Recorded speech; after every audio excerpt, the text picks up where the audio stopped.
নমস্কার বন্ধুরা, সকলে নিশ্চয়ই ভালো আছেন, সুস্থ আছেন। আমার আজকের রেসিপি হচ্ছে একটা হারিয়ে যাওয়া পুরনো অথেন্টিক রেসিপি। এটা হলো railway mutton curry. Railway mutton curry এই রেসিপিটা কিন্তু ব্রিটিশ আমলে তৈরি করা একটা রেসিপি। এই রেসিপিটা ট্রেনের মধ্যে সার্ভ করা হতো। যারা রাত্রিতে ট্রেনে ট্রাভেল করতেন তাদের জন্য ইন্ডিয়ান রেলওয়ের যারা শেফ ছিলেন তারা এই রেসিপিটা সার্ভ করতেন আপার ক্লাসের যাত্রীদের জন্য।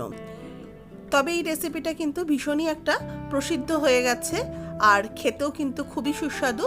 আর সেই সময় যদিও ছিল কলকাতা ভারতবর্ষের রাজধানী, তার জন্য এই রেসিপিটার মধ্যে একটু বাংলার ছোঁয়া রয়েছে। রেসিপিটা কেমন লাগলো জানাতে ভুলবেন না। ভালো লাগলে অবশ্যই লাইক, শেয়ার, কমেন্টস করবেন। নতুন বন্ধু হয়ে থাকলে চ্যানেলটাকে সাবস্ক্রাইব করে নিয়ে পাশে থাকা বেল আইকনটা অবশ্যই প্রেস করে দেবেন। নতুন বন্ধুদের স্বাগত জানিয়ে পুরনো বন্ধুদের পাশে থাকার জন্য ধন্যবাদ জানিয়ে শুরু করব আজকের recipe. Welcome to Mimi's recipes. এখানে আমি 700 গ্রাম মাটন নিয়েছি। মাটনটাকে প্রথমে একটু ম্যারিনেট করে নেব। প্রথমে দিলাম 1 চামচ আদা বাটা, দিচ্ছি 1 চামচ রসুন বাটা, এর সাথে দেব হলুদ গুঁড়ো হাফ টিস্পুন, দেব শুকনো লঙ্কার গুঁড়ো হাফ টিস্পুন, কাঁচা লঙ্কা বাটা দেবো হাফ টিস্পুন, আর এর সাথে দিচ্ছি কাঁচা সর্ষের তেল। এখানে আমি 1 টেবিল চামচ দিলাম। এবার দেব স্বাদ মতো লবণ। মোটামুটি আমি আন্দাজে একটা লবণ দিলাম, যদি লাগে পরে অবশ্যই অ্যাড করব। এবার এই সমস্ত উপকরণ দিয়ে মাংসটাকে মেখে নেব। মাংসটাকে ম্যারিনেট করে আপনারা অবশ্যই রেখে দিতে পারেন ওভারনাইট, তাহলে কিন্তু খেতে ভীষণই ভালো হয়। আর হাতে যদি সময় কম থাকে এটা কিন্তু আধ ঘন্টা থেকে 1 ঘন্টা রেখে দিলেও হবে।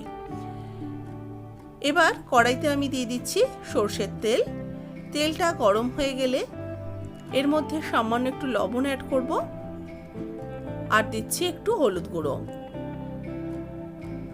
লবণ আর হলুদ গুঁড়ো দিয়ে এবার আমি টুকরো করে কেটে রাখা আলুগুলোকে দিয়ে দিচ্ছি। বাঙালিদের কিন্তু যে কোনো রকম মাংস রান্নাতে আলুর প্রাধান্যটা ভীষণই পাওয়া যায়। তো সেই জন্য হয় এই রান্নাটা যেহেতু একটুখানি বাঙালি ঘেঁষা রান্না, তার জন্য কিন্তু আলুর ব্যবহারটা রয়েছে। আলুটাকে এবার হালকা করে ভেজে নেব।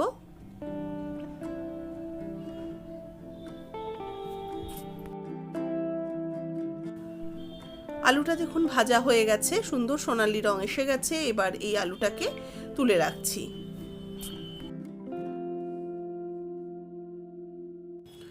আলুটা তোলার পর ওই তেলের মধ্যে আমি ফোড়ন দিয়ে দিচ্ছি একটা শুকনো লঙ্কা, 2টো তেজপাতা, তার সাথে দিচ্ছি 1 টুকরো দারচিনি, 2-3টে লবঙ্গ আর 2টো এলাচ।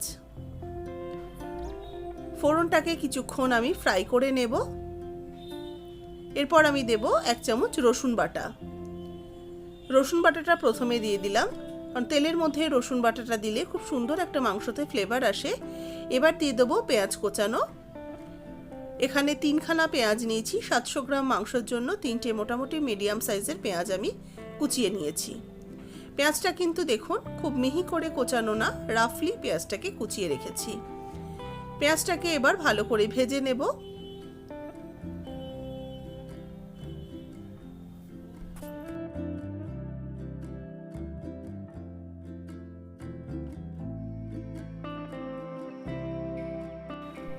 পেঁয়াজটা ভাজা হয়ে গেলে দিয়ে দিচ্ছি আদা বাটা। যেহেতু রসুন বাটাটা আগেই আমি দিয়ে দিয়েছি, সেই জন্য আদা বাটাটাই শুধু অ্যাড করলাম।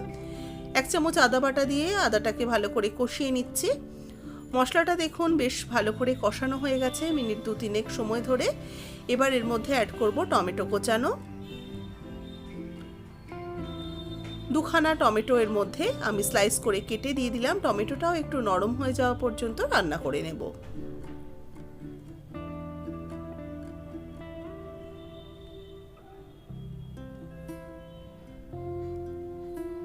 টমেটোটা দেখুন বেশ অনেকটা সফট হয়ে গেছে। এবার এর মধ্যে অ্যাড করব হলুদ গুঁড়ো 1 টিস্পুন, তার সাথে দিচ্ছি শুকনো গুঁড়ো হাফ টিস্পুন, দিচ্ছি ধনের গুঁড়ো হাফ টিস্পুন। এবার এই মশলাটাকে ভালো করে আবারও আমি কষিয়ে নেব। সামান্য একটু জল অ্যাড করব যাতে মশলাটা নিচ থেকে লেগে না থাকে। মিনিট 3-4 সময় ধরে মিডিয়াম টু লো ফ্লেমে রেখে এই মশলাটাকে কষিয়ে নেব। দেখুন মশলাটা বেশ কষানো হয়ে গেছে আর মশলাটা বেশ তেল ছাড়তেও কিন্তু শুরু করেছে। এবার এর মধ্যে ম্যারিনেটেড করা মাটনটাকে অ্যাড করে দেব।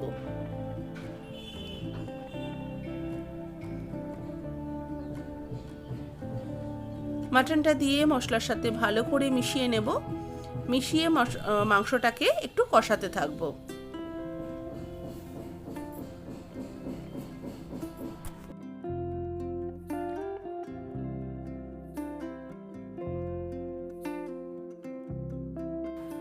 মাংসটাকে এখানে আমি কিছুক্ষণ ঠিমে আছে কষতে দেব।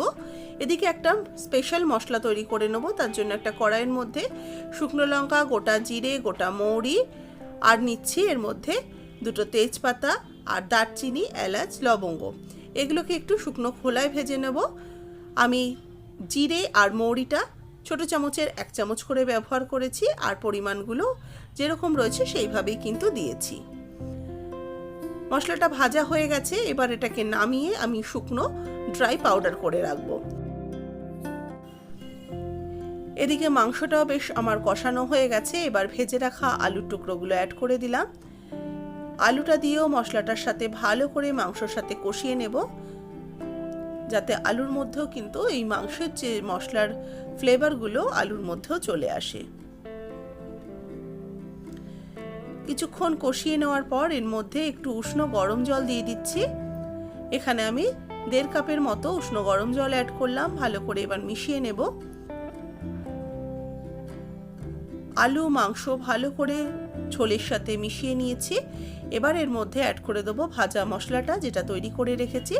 এটাই হচ্ছে স্পেশাল রেলওয়ে মাংস কারির মশলা। এটাতেই কিন্তু সুন্দর একটা ফ্লেভার আসবে। মশলাটা অ্যাড করে আরও আমি 1 কাপের মতো জল অ্যাড করে দিয়ে ভালো করে মিশিয়ে নিচ্ছি।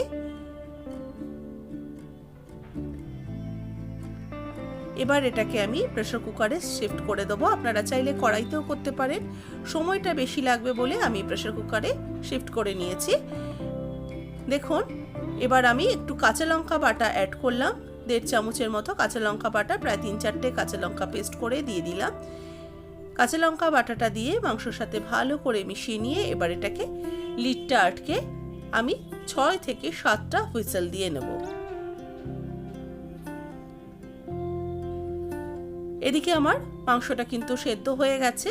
আমি 6খানা হুইসেল দিয়ে নিয়ে এবার ঠান্ডা করে নিয়ে প্রেসার কুকারটা খুলে নিয়েছি। একদম রেডি হয়ে গেছে। দেখুন আলু মাংস খুব সুন্দরভাবে সেদ্ধ হয়ে গেছে। আমি তুলে দেখাচ্ছি, একদম খুব সুন্দরভাবে কিন্তু সেদ্ধ হয়ে গেছে। এবার এটা নামিয়ে সার্ভ করে নেব। তো রেডি হয়ে গেছে কিন্তু রেলওয়ে মাটন কারি। অবশ্যই কিন্তু জানাবেন কেমন লাগলো। ভালো লাগলে লাইক শেয়ার করবেন। নতুন বন্ধু হয়ে থাকলে চ্যানেলটাকে সাবস্ক্রাইব করে নেবেন। আর এই রেসিপিটা কিন্তু আপনারা সাদা ভাতের সাথেও ভালো লাগবে, রুটি, পরোটা, নান কিংবা ব্রেডের সাথেও বেশ ভালো লাগবে খেতে, বা পোলাওয়ের সাথেও আপনারা সার্ভ করতে পারেন। রেলওয়ে মাটন কারি যদি রেসিপিটা ভালো লাগে অবশ্যই বাড়িতে তৈরি করে আমাকে কমেন্টস বক্সে কমেন্টস দিতে কিন্তু ভুলবেন না। দেখা হচ্ছে নতুন কোনো রেসিপির সাথে। ভালো থাকবেন, সুস্থ থাকবেন। ধন্যবাদ।